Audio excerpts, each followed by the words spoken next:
This is the original esport racing game. This is iRacing.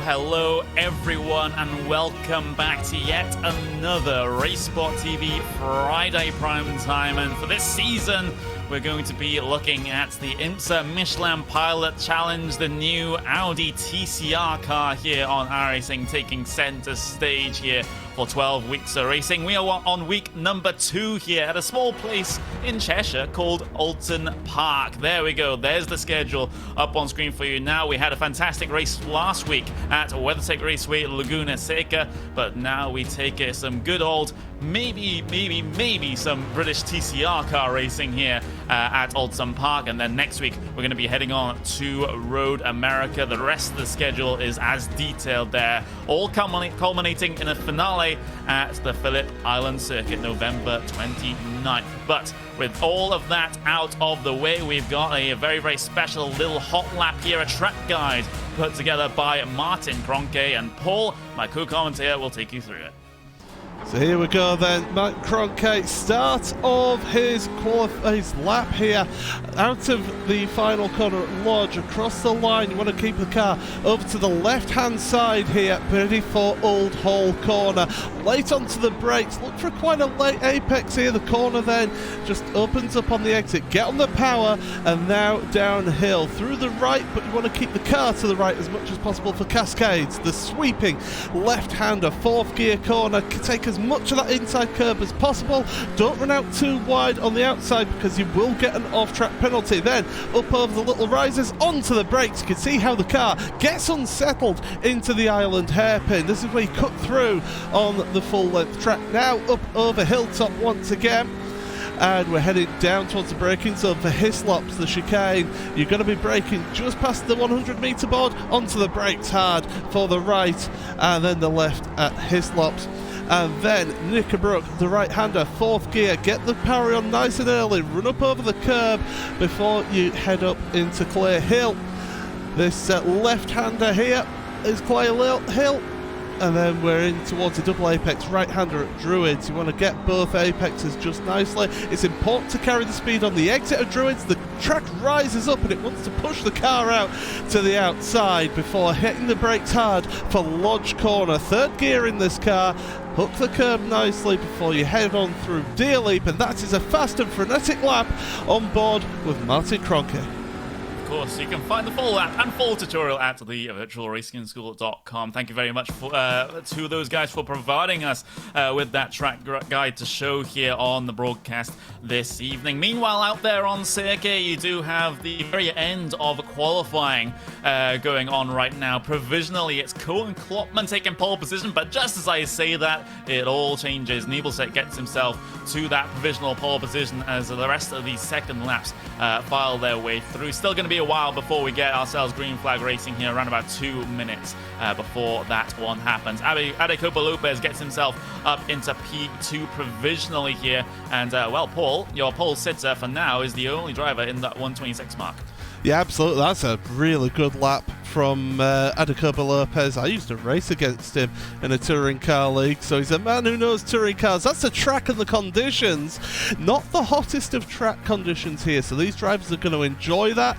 The tyres will last just that little bit longer because it's just 28 degrees track temperature, 20 degrees air temperature, mostly cloudy. Wind, it's not the fastest wind in the world, but here we are, Little Budworth. What a venue, and yes, I'm biased, but that's the end of qualifying right there, Connery.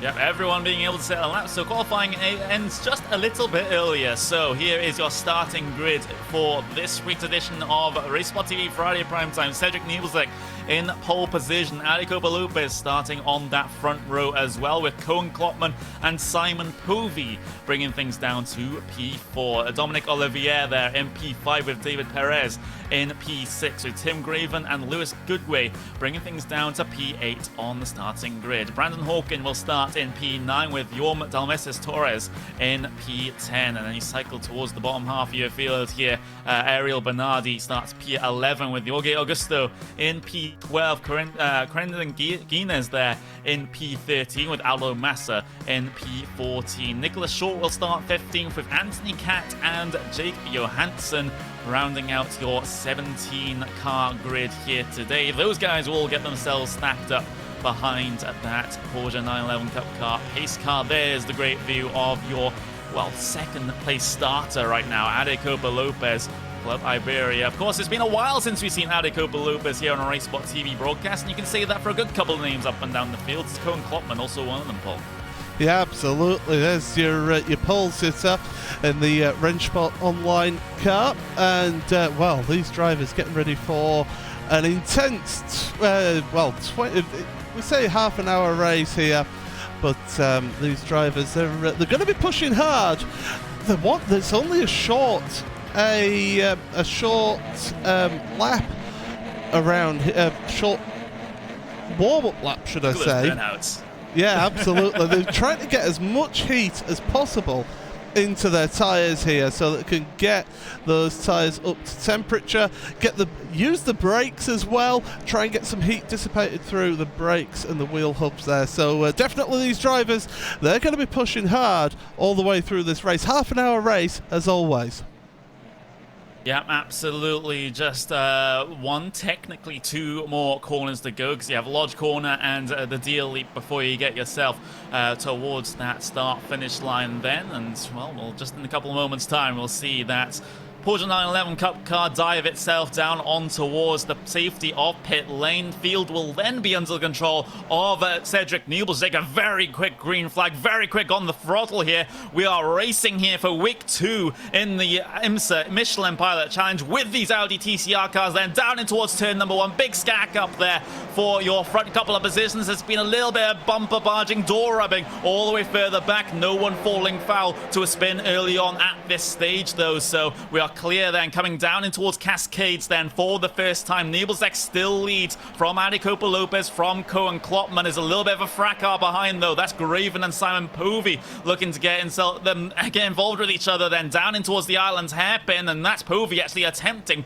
to go around the outside of David Perez, but he's unsuccessful in doing so right now. Still all stacked up coming through the exit of the corner. Will we see 3 wide on the way down towards the turn 5 chicane? That'll be very risky indeed. There's not enough space even to get 3 wide down in towards here, but Povey now still side by side with Graven. Finally files in single file. What a frantic first lap there for Povey. And this is what you can expect from Oulton Park. It's fast and frenetic. We saw how quickly I had to talk for the hot lap video there. Well, this is proving to be just as frenetic. Brilliant stuff from the start of this race, and these drivers putting on a great display, although one driver off into the barrier. That's Lewis Goodway. Yep, it is the driver of the number 3 having a couple of issues there down towards Druids, I believe. And let's just see what has happened here up on the replay down in towards the corner. Was it help? Yes, it was help from a driver behind. Didn't quite catch the number of that one, but a spin all the way towards the rear of the field there for Lewis Goodway. And, well, he is a good margin off the rest of the field now. So he'll have to be picking up positions from anyone that falls foul of instance further down the road in this race. But it's so unfortunate there on the first lap to get dumped like that. Yeah, absolutely. As still battling going on. Klopman and Perez now side by side going through the island hairpin. Important to get a smooth transition off of that hairpin, because you're going to carry that speed up over Hilltop and then down towards Hislops once again. Hit the brakes hard mind those tyres, by the way. Those don't move. You find that out the hard way around here, I can assure you that. But these drivers now, they're going to find it tough to overtake, especially when they are so closely matched as they are in this split. Yeah, absolutely. If you're wondering what the strength of field of this race is, it is 5,549, so pretty high indeed by all standards. Perez, though, gets a very good run out of turn 10 then, and in towards Lodge Corner then, outside line, a little bit squirrely, trying to get themselves into that corner. Of course, a huge amount of lift-off oversteer here in these front-wheel drive cars. You can really use it to try and pitch it into the corner, but you can overdo it on occasion then. David Perez again outside the line for that Old Hall corner of turn 1. Still not able to find his way through, but as we ride on board, we start to go down the hill then in towards Cascades for the third time. And, well, these guys currently battling for P3 out there on circuit, starting to lose touch with your two race leaders at the moment. Yeah, absolutely. They're about 1.5 seconds behind here as they head into the island hairpin once again. Perez not making any moves. Oh, I say that, and there's big contact between the two of them. Cole Klopman has come off worse, although saying that, Simon Purvis had to take to the grass there. So we'll get a look at that on the replay then. On board with Simon Purvis. And, well, you look at this, it's a late move. It's not really on. No. And, well, he goes to the outside to Simon, and he's getting forced wide onto the grass. And that costs Simon big because he's down to 8th place now.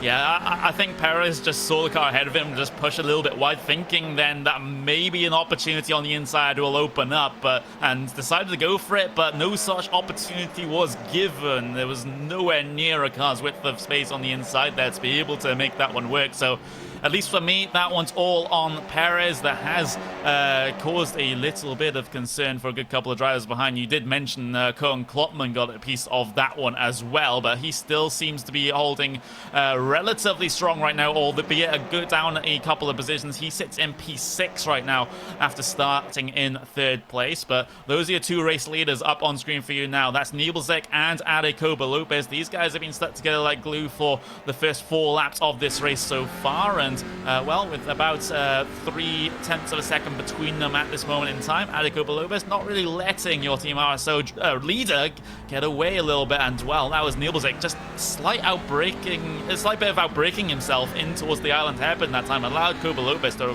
really close up. Yeah, absolutely, and the thing is, this is a track that punishes you if you make one little mistake, and we saw how last week how Nebelzek was able to pull away early on in the race, but then as the tyre wear became more of an issue, that's when they then started to draw him in back into the race. One thing that will be pointed out, there was a slight alteration this week with a little update that iRacing made, and it's just changed how the tyres behave that ever so slightly. The tyres now warm up just that little bit quicker, so drivers are having to adjust their setups and adjust how they drive this car. Yeah, absolutely. So, you know, it means that things may be a little bit less sketchy on lap 1 and 2 as they previously were. From what I recall, it was okay in these cars, but in things like the Formula 3 car, it was like basically you're on ice for the first 2 or 3 laps instead of just the first lap like you normally see until these tires get up to temperature. But there we go. Hopefully everyone is a little bit happier with the way things are right now. Still riding on board, though, the driver of the number 1, that's Adecoba Lopez. Of course, if you're new to iRacing, then the driver of the number 1 means he is the highest I-rated driver in this entire field, and that's quite something when you consider the average I-rating here is 5,500. Adecoba Lopez, he's on 8,000 right now, so definitely a big contender on this service. Of course, we haven't seen him very recently, but it's good to have a lot of these very competent drivers back and showing us what they're made of. We had a little bit of a scuffle there further back there. I think that was involving Ariel Bernardi there. We'll get it up on the replay for you now. It was a move down the inside, I believe, or rather a move defended by from Aldo Massa, since it was Massa trying to go around the outside at the hairpin, but it was well defended by the driver of the 7th. Oh, look at this, side-by-side through Druids. He can't really do it, boys. Oh, they're making side-by-side contact as well. This is brilliant stuff. They're still side-by-side. This is Tim Greven and David Perez into launch corner. Don't have any contact, boys. This is great stuff. Oh, another hip check there from Greven on Perez, and Perez staying behind. But now Cohen Klopman, he's starting to look busy as well. All of a sudden, this pack further down, just battling it out for 3rd place. They're giving us some great displays of aggressive driving. Yeah, absolutely. And, well, these Audis, they are built pretty much like tanks. They are TCR cars after all, so a bit of bumper backing, a bit of door barging, that's all fair game as far as these cars are concerned. And Klopman looking to get his hands dirty, perhaps in towards the island's hairpin. It's a middling line on the entry there. Won't be able to gain him anything, though, in this situation. It's basically a 5-car pack that's all stacked up here for that final podium position, and Graven has to be a little bit concerned with what he's seeing in his wing mirrors right now, but needs to remain calm under this much pressure. Absolutely. As well, Klopman, you would say, is a little bit out of position after that incident down at the island hairpin, so he's trying to make his way back up, and he'll want to get to David Perez to maybe see his comeuppance happen, but I'll tell you what, he's got his hands full, and he's got a really tricky task ahead of him. And speaking of ahead of him, Perez runs wide through Druids.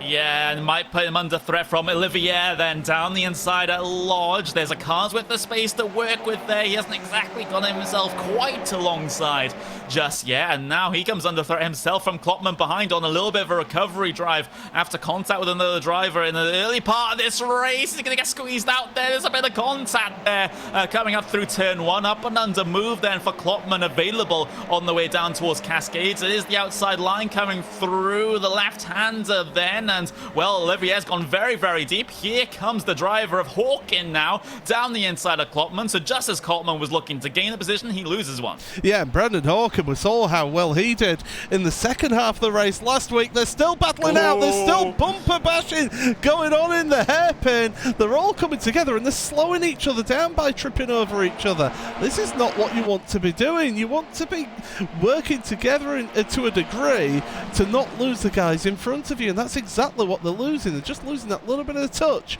on 4th place David Perez now. Yeah, it's currently 4 seconds between P1 and P3, and then a further 0.7 of a second back before we get to P4 David Perez. So that's how much time these guys are losing by getting a little bit aggressive like this. But you have to understand sometimes the perspective of drivers, especially like Cohen Klopman, where they've dropped back early on. They want to try and get through the field as quick as possible, back up to at least where they qualified. But it's seemingly very, very difficult for them at this moment in time, where you can really go for close quarters racing in these sorts of cars, but that just makes it very, very difficult to try and file their way through if there's brick walls being thrown up all around.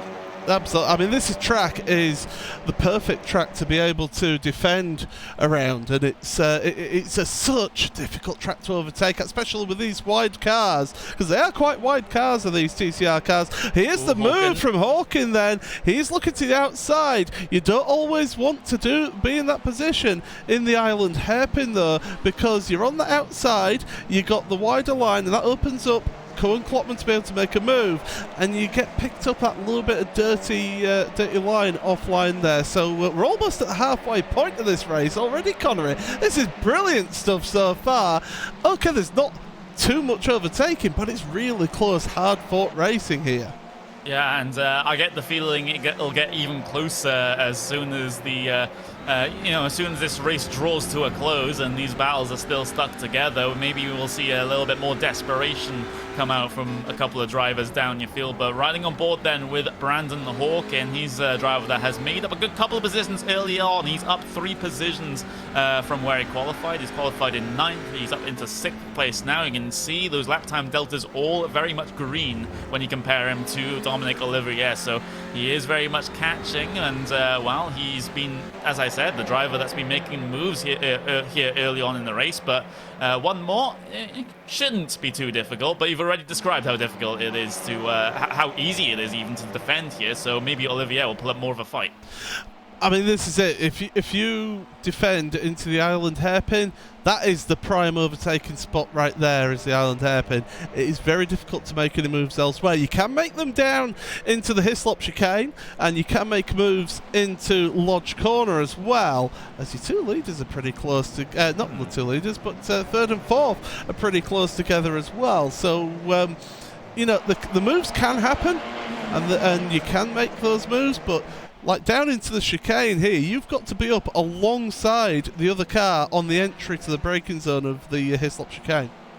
Yeah, absolutely. A little bit of a compromise line there for Graven coming out of Knickerbrook, which will mean that Perez is able to catch up a couple of tenths of a second here on the way down towards that relatively big braking zone of Druids. You don't have to get the car all the way slowed down, just enough to be able to take that first apex, and of course that second apex going up towards then the deal loop, where it is a little bit more vicious of a braking zone. But still, none of these moves on the brakes can be made down into here, because the radius of the corners themselves aren't really all that tight. They're pretty wide corners coming towards the end of the lap, so it's very difficult to make moves down there. Basically, one of your only overtaking opportunities is down in towards turn 4 of the island's hairpin, where you basically just have to sling it. And we also discussed before the race, Paul, that you can make a move into the chicane, but it requires big commitment. Yeah, I won't copy what James Hunt once famously said to Sterling Moss in an interview, but it certainly was a good descriptive of what you need to have to be able to pull off a move like you would need to do into that chicane. So definitely these drivers, that they've got to have that commitment and have the knowledge that they are going to make it on the brakes without wiping out the other driver. Yeah, you do. You really need to have that sort of judgment in mind as they head through that chicane that we've been speaking of, and then up through turn 7 of Knickerbrook. You can see these Audis working their way around and up through that elevation change. And it's something that we haven't really talked about during this broadcast, surprisingly enough, because at this track you do have that quite large amount of elevation change, especially coming towards the latter end of the lap and across the start-finish line. That deal leap is called that for a reason. You do a little bit of a leap up there, and of course then you have the downhill section in towards turn 2 and turn 3 of Cascades as well. It really gives this track a lot of character. Of course, this track was named after the hall that was on site. I believe it still is on site at Oulton Park, and well, you go down the hill here into Cascades, pretty much at the bottom of the elevation right now, but how it uses the natural lie of the land, it's an absolutely fantastic track. We've got battling up near the front, actually. Your two leaders are pretty close together, and they're about 2 tenths between them, 3 tenths between them, so they're keeping the pressure on. Here is Adicoba Lopez. In fact, we'll bring up that graphic there, but yeah, these two at the front, they're still putting the pressure on, and they've slowly been pulling away from Tim Graven. Yeah, slowly but surely, but still not entirely secure right now. So if these guys decide that a little bit of side-by-side action is on the cards, then maybe P3, 4, and 5, and all the way back as well, might just get themselves involved in the battle for the race lead. So for Cobo Lopez, if he wants to get past here, it has to be quick, clean, and clinical. But right now, it still seems that there's no opportunity for him to make his way by. He's just keeping within that sort of 2 to 3 tenths of a second margin, keeping himself big in the rear view mirrors of that number 8, and maybe try and frighten him into a mistake, which Mubelshek has done a couple of times, pushing wide through that island's hairpin, and it's one of the main reasons why Cobo Lopez has been able to catch up right to the back of him right now, whereas that gap used to be at least twice as big just about 5 laps ago. Cobo Lopez, very aggressive entry there in towards Cascades. Nebelsack taking a little bit of a later apex coming through there, so differences of approach coming through turn 3. Are there going to be differences of approach into the hairpin? Well, it's a very deep lunge there on the brakes there from Cobo Lopez, bringing him right up to that rear bumper of his fellow Audi in front of him. Look how close they are coming down in towards the turn 5 and 6 chicane of his lops. That's a big look towards the inside there for Cobo Lopez, but that's exactly what I'm talking about. He made that big move with no minds to commit down the inside there. It's just to cause Milosek to do at least something. Yeah, could try and frighten him to go offline, compromise his line to be able to then make the move further around. It's very much a thinking person's track as this one. You've got to line up a move almost half a lap before you actually make it, really. If you want to maybe get the run out of Druids into Lodge, then you line them up coming out of Knickerbrook. You try and get them defensively going into Druids to compromise the line out of it to get the run down into Lodge Corner. Simon Povey, by the way, another recovering driver, down in 9th place. He's right on the tail of Torres. Yep, he is, and well, across the start-finish line they go. Povey currently in 9th place, and of course you have Jean Torres there, right in front, and well, Povey has very much been gaining over this last lap or so on the brakes in towards Cascades, just having a little bit of jailbreaking just on that sort of early part of the corner. And here comes Povey then, slipstream on the way down in towards the island to happen. It has to be a move around the outside here for the British driver. Gets himself alongside, but that does put him under threat from Jorge Augusto coming in from behind then. Augusto, is he able to hold the inside line until that Hislop chicane arrives? That one is going to be a no. Is he going to go for the lunge anyway? Body language says yes. In actuality, it's a no. So Augusto will stay in line. So that's the big thing there down in towards the island's hairpin there, but as soon as you attempt to go around the outside there, you're just leaving yourself open to lunges from further back. Well, that's it. It does. It leaves a wide open gap, especially if you're going side by side through the island hairpin. But this is what I was on about. Get the run out of Druids here, try and carry the speed, and look to make a move to the inside of Lodge. Defensive line taken there from Torres, and moving across. And here comes the move. The big dive down the inside. A little bit of rubbing, and all of a sudden Povey has gone from attack to defense. Yep, Augusto looking to try and secure himself more firmly inside that top 10. Is going to be a move into turn 1. It is. Augusto bringing himself car length alongside, or half a car length alongside. A little bit of contact through the middle of the corner as well, but Augusto eventually has to yield that one and down in towards Cascades. Now still following tightly to the back of that car of Simon Povey. But still no opportunity just yet. Maybe in towards the island's hairpin. Augusto might be able to do something. Wider line being taken there by Augusto. Povey very defensive down in towards the hairpin. Augusto looking for an exit, but he has all, the back of an Audi right in front of him. Oh, as we maybe lose Connery there. Big lunge. Big lunge down the inside of Hislop's. Augusto, has he got that? Well, he's not completed it just yet. There's still the threat here from Povey, but what a move there from Augusto. Yeah, we'll have a look at that on the replay then. And it's the run out of the hairpin, going down towards Hislop's, and he's decided, you know what, I'm throwing it down the inside here. Brakes as late as he dare. He does just get a couple of wheels onto the grass there, but he makes it work. Great move there, and Jorge Augusto, hats off to you, Sunshine. That's fantastic. Yeah, it requires a big commitment and a big something else, if you're talking about what the driver said a little bit earlier on. But there we go. If you know that reference, maybe drop it in the chat, maybe not. But Brandon Hawken then trying to make some moves of his own, then still in P6 as the starting P9. So he made up those 3 positions early on, but hasn't really been able to make any further progress here. It has been Olivier on the defensive here in this particular battle. Despite those green time deltas there for Hawken, he's still not been able to at least even find an opportunity here. He's, it's been very well defended here by Olivier, and being a little bit of a roadblock as far as Hawken is concerned. Yeah, it's great defensive driving. It's what you need to show around here. One interesting thing is that these drivers, they were about a second and a half behind the battle for 3rd place. They're now right back on that battle again, and it's a queue of 5 cars all battling it out for that 3rd place. Okay, they're not quite making the moves, but you guess that as we're heading to this last third of the race, the tyres are starting to lose their edge. Drivers are adjusting their diff maps. They're also adjusting the rear brake valve to help get the rear end turning into corners. So these are adjustments that they can make on the fly, as well as a brake bias as well. So they'll be adjusting the car as they go along to try and suit how much grip the tyres are giving them and how much turn the car's giving them.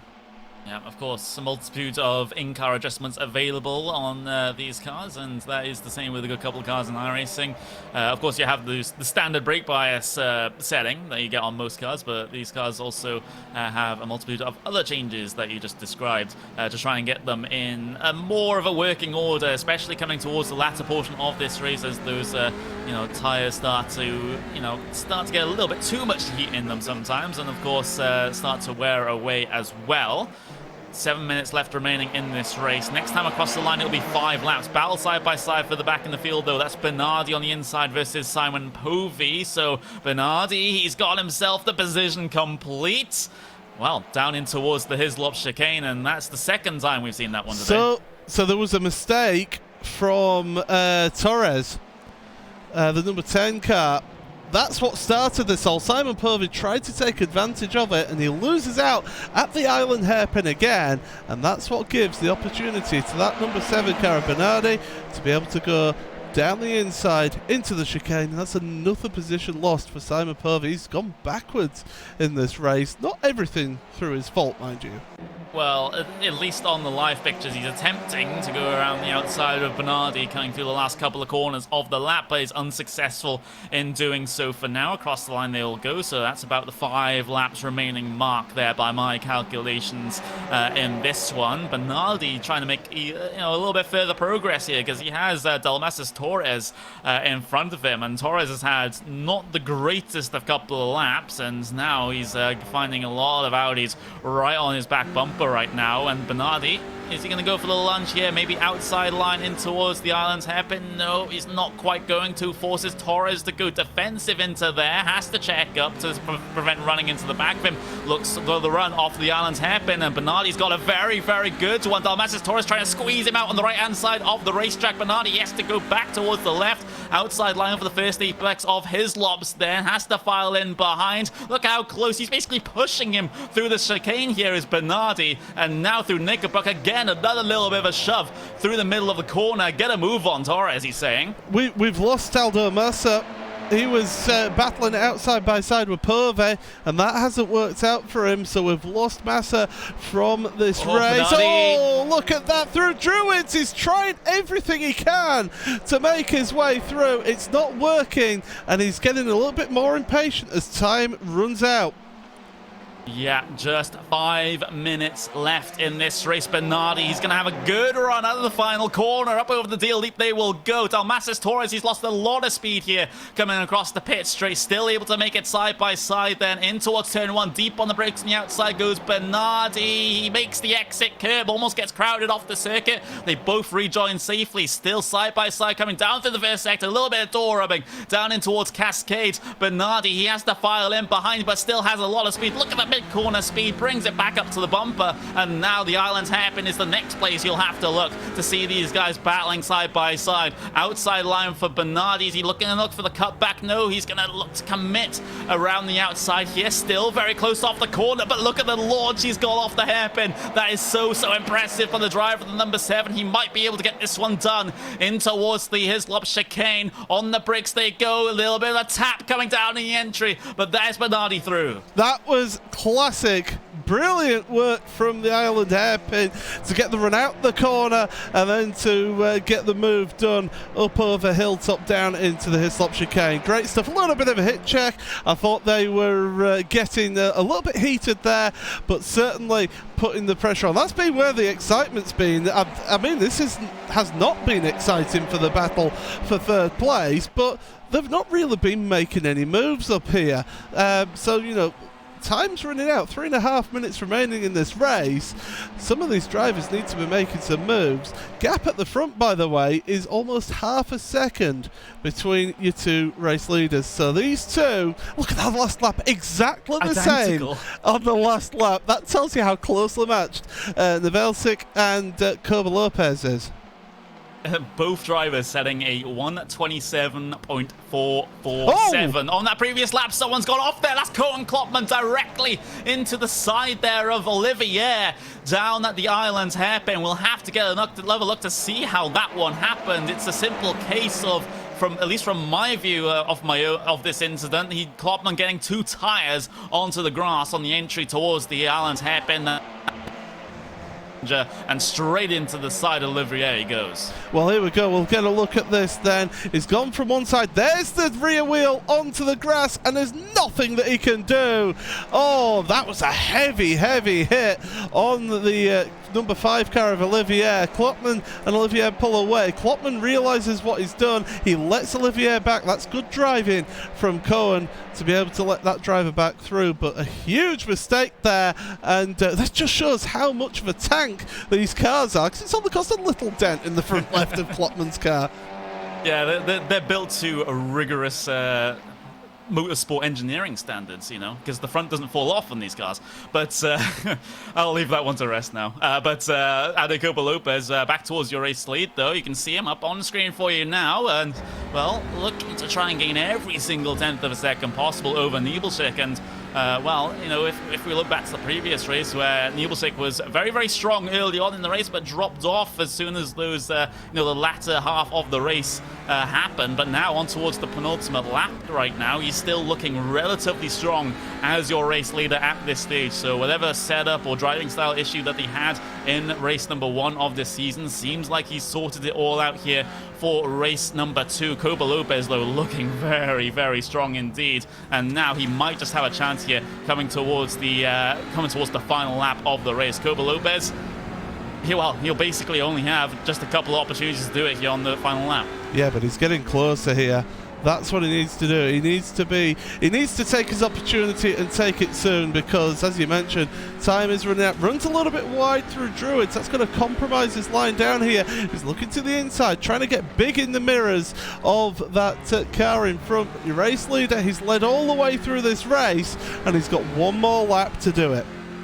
Yeah, one more lap across the line. They will go with 43 seconds remaining. Just one more lap for Adecopa Lopez to try and make his way by and crown himself the winner here at Oulton Park for week 2 of the IMSA Michelin Pilot Challenge. In towards Cascades, he carries a good amount of speed here through the middle of the corner, but it looks like Nebelschik has been able to get himself a better exit off of turn 3 there, and that will defend the move then in towards the island's hairpin, because Copa Lopez is a little bit too far back, goes very deep on the brakes regardless, and brings him right back into contention. But another good exit here for Nebelschik will try and keep him at bay. It's going to have to be an almighty lunge here into Islops if he's going to have a chance here, and about 3 or 4 car lengths back, I doubt that is a possibility. So single file he'll have to go coming through here. There's been an incident at the back of the field involving the number 15. We'll come back to that one at the end of the race, but it seems like here right at the front, Nebelschik, he has things on lockdown for the first half of the final lap, and in towards the final sector then Copa Lopez simply not close enough here. Look at that entry towards Druids, though. He's gained a lot of time through there, but is it going to be enough here in towards Lodge Corner for the final time? Nebelschik, he's forced to go defensive here. Copa Lopez so deep on the brakes, almost contact to the rear bumper of the Team RSO car, but Nebelschik will hold on over the deal leap. Checkered flag is out. Nebelschik will win here for week 2. Absolutely fantastic. Great driving between the two of them as they come across the line then. We will get a look at what happened further down as well. There's still battling going on here as, well, we've got Purvis still involved in this battle with Gunes as well, the driver that you mentioned that had an incident earlier on this lap as they go across the line. So we'll find out what happened then earlier on this lap. Hopefully we'll catch it at the right point. We don't, so let's just wind that back just a little bit more. Here we go. It's into the hairpin, and oh, he got right onto the grass there. Did an amazing job to actually keep it out of the wall there, and comes back on right behind the car of Simon Purvey. Yeah, well, Guinness there doing basically his best Cohen Klopman impression into the Ireland's hairpin, because Klopman suffered the same fate there, getting 2 tyres onto the grass on the entry to the corner. But what a hectic race, especially in your midfield. But here are your official race results here at Oulton Park. Cedric Nebelsic will win here by 0.185 seconds over Ade Kopelobes. A very close thing there for the race lead at the end of the race, but Nebelsic comes away with it, leading from the start to the very finish here today. Tim Graven will get himself onto the podium position as well. We've got David Perez in P4 with Brandon Hawkin. He does eventually gain at least one more position before the end of the race is done. He gets himself up into P5 with Dominic Olivier in P6, with Cohen Klopman, despite early issues, finishes in a solid 7th place. Jorge Augusto making some big moves in the race, P8 for him. Bernardi similarly so in P9. Juan Dalmases Torres, well, falling short a little bit later on in the race, but still comes home exactly where he started in P10. Nicholas Short, quiet race for him, but still gains a couple of positions up into P11, with Simon Povey being arguably your biggest loser in this race, from P4 all the way down into P12 here today. Quentin Guinness there, a last lap issue sends him down to P13, with Jake Johansson finishing in P14. Lewis Goodway P15 with Anthony Catt finishing in 16th place, and your only retirement here today will be Aldo Massa, 17th place for him. Well, that's the racing all done here at Oulton Park, but don't go away, because we have the post-race show just after this short break.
It was typical touring car racing here today at Oulton Park, which plays host to a lot of British touring car racing, let me tell you that. But in this one, it's Cedric Nebelsic coming home with the finishing position, the highest of everyone today. That is a very roundabout way of saying he won the race there for Nebelsic. Ade Kopelobes finishing in second, with Tim Graven in P3. I am Connery Maddock, and of course joining me for the post-race show, it is Paul Smith. And well, how would you rate the race that we've seen today? I thought it was fantastic. Oulton Park is a narrow track. It's a traditional racetrack as well, so it's got those challenges. It's not got tarmac runoff, so one little mistake can cost you big, and we saw that a couple of times with Klopman and also Guinness as well on the last lap of the race. So it gives you a little bit of everything. As Joe Vinclock once said, it's like a mini Nürburgring of this track, with the elevation changes and the trees, and it's I don't know if I've mentioned this at all, but it's my favourite track, you know, Connery. I think you've mentioned it at least 10 times since I've been in this TeamSpeak server, but there we go. Everyone has their favourite tracks, and well, one person that I'm very interested in hearing from is the driver of Tim Graven, who came home in that final podium spot here today, a 3rd place there. Tim, after you started in P7, you've got to be happy with that. I'm certainly happy with that. Been having a good week this week at Oulton. Really enjoying the car combination together with this track, so yeah. And I think it shows. Yeah, and of course, we've had 2 weeks of this TCR car being on the service already, and well, 3 if you count week 13, but 2 weeks of official racing here on iRacing. How are you finding it? Is it as close quarters as you were expecting? It's definitely close quarters. You can actually see the people that put time in checking out the setup, looking at how the tires actually work and function, and what their optimal range is. So yeah, all the good guys showed up, and yeah, besides Jamie Fluke, that was missing this race, but yeah. Yeah, maybe we'll get to see him at some point during the season. But with the other tracks that we have on the calendar here today, of course, some people even the discussion around this race saying how great of a car track pairing this is. Are there any other things that you spot on the calendar that might just be fantastic with this combo as well? Next week we're gonna see a lot of drafting, which is a first in this series. Let me check actually the schedule because I have not checked further than week 2. It's going to be Road America. Road America for sure. There's going to be a lot of drafting. That's going to be as close as you can get probably, together with Monza, and then of course Donington is going to be amazing. Yeah, absolutely. And well, we've had Oulton this week, and Donington not in the not too distant future either. Seems like the British tracks really representing here in obviously a touring car series, so that is completely unsurprising. You have the rest of the schedule up on screen for you now as well, but Tim, over the course of the race that we've had here today, with the update that iRacing has also brought in for this week as well, that means those tires come up to temperature a little bit easier. Was that a help during this race? Were the tires on the first couple of laps much more stable than they previously were, or were drivers still having issues? I was having issues the first few races after the update. I managed to get an optimal range for the race early on in the week. And the update kind of messed me up yesterday, but I was able to manage, and I can see that most people have found the optimal range again with the cambers. Yeah, absolutely. A lot of tweaking, of course, still needs to be done, both in the setups and sometimes in the new tire model as well. Always looking to try to improve and try to find, what is the best way to try and treat these tires, so to speak. And as this season goes on, more drivers will start to figure out that new tire model, what works well, what doesn't work well. At what point do you think that most teams and most drivers will have it figured out for this season? I think we'll see it around mid-season. There's quite a few setups already there that have incredibly good tire wear and management. As soon as people figure out how to apply them on different tracks, we'll definitely see a lot of people be very close, mid-season. Monza for sure. Yeah, Monza, I think, would probably be the easiest track to set up for, considering it just consists of 3 chicanes and a couple of high-speed corners. But still looking forward to it regardless. And as soon as we get on to Cohen Klopman here, is also waiting for an interview. Is there anything you want to say before we move on? Yeah, I just want to thank sponsors IMSA, the team Simplex, Quick Setup Shop as well for the awesome work that we've done in the past 2 weeks to figure out the tires. I want to thank people in my chat, the team, and of course you guys for broadcasting this awesome series again. Yeah, and it is awesome from the first 2 rounds that we've seen. Thank you very much, Tim Graven, for joining us here in the Race Sport TV broadcast. Finishing P3 here today, and that is now the cue for me to bring in Cohen Klopman, who's standing by with the one and only Paul Smith. Yeah, so there we go. Eventful race for yourself then, Cohen, today. Just talk us through that one, because you started the race up there, second row of the grid, and you got involved in an incident down at the hairpin, first of all, which knocked you back to 6th. Just talk us through that first and how challenging it was to try and work your way through again.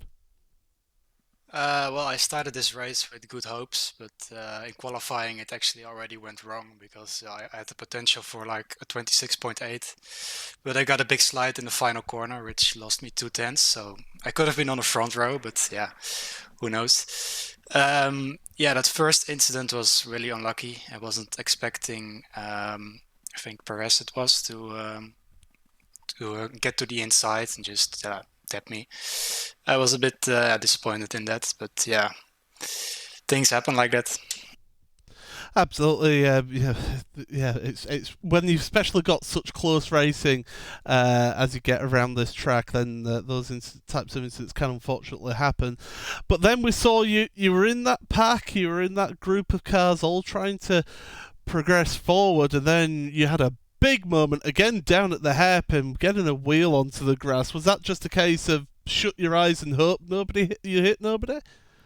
Well, originally the plan was to like brake and get like a run on the outside, but I've never been on that part of the track, and like the grass really cuts in there. So yeah, it was when I knew I was going like to the inside, I was like, oh no, people are gonna hate me for doing this.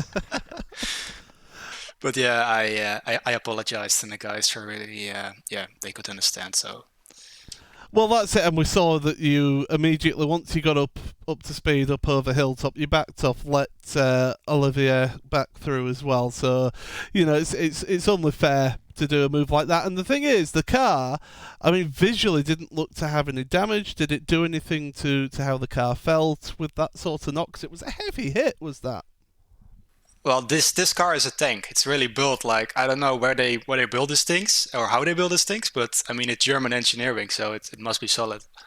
I think they make it out of pig iron and churches is what they must make it out of with diamonds. How strong it is, absolutely. But of course, next week then, Road America. How are you feeling? Do you like that track? Is it something that is going to give us a bit of exciting racing with the slipstream in there? Hopefully it's like a bit more slipstream and more overtaking indeed. Although Oulton Park really suits these cars, only downside is you can't overtake, which I hope you can at Road America this, yeah. Absolutely. Well, before we go, anyone you want to give a quick mention to whilst you're here on broadcast?